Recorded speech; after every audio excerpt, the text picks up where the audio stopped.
2 days after a harrowing escape from a speeding car, an Asheville police officer is back on the job. Senior Officer Ann Fowler was attempting to force a driver out of his car when he grabbed her and drove away.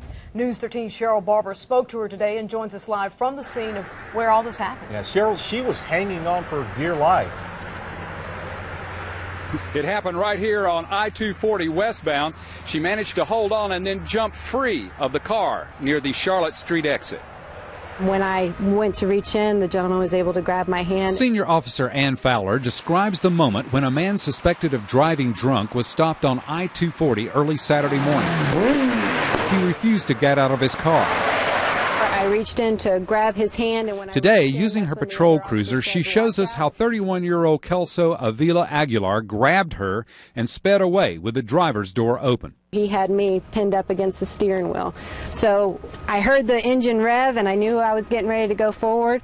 So instead of staying like this, I came and I put my foot in thinking that maybe I could get to the brake and put myself about right here to try to balance a little bit better. As the car sped up, she struggled with Avila-Aguilar. She says he steered the car toward the left lane here, and suddenly, gripping the man and the car, she had a chance to save her life. Once I was able to get my hand free and I looked back to make sure I had nobody else, no other traffic coming, that's when I just kind of pushed myself away from the vehicle. The beating she took from the roadway is apparent from numerous abrasions on her elbows and hands.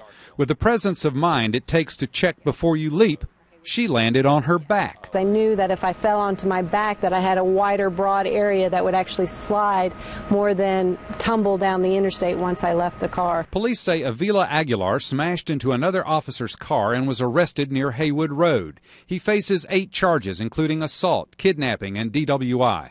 Officer Fowler returned to work 2 days after her injury. Very blessed, very, very blessed. Had good training, and then I had somebody else watching over me while all this was happening.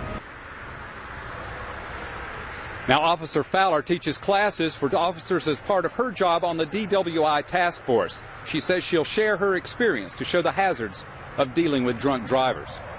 Reporting live in Asheville, I'm Cheryl Barber, News 13.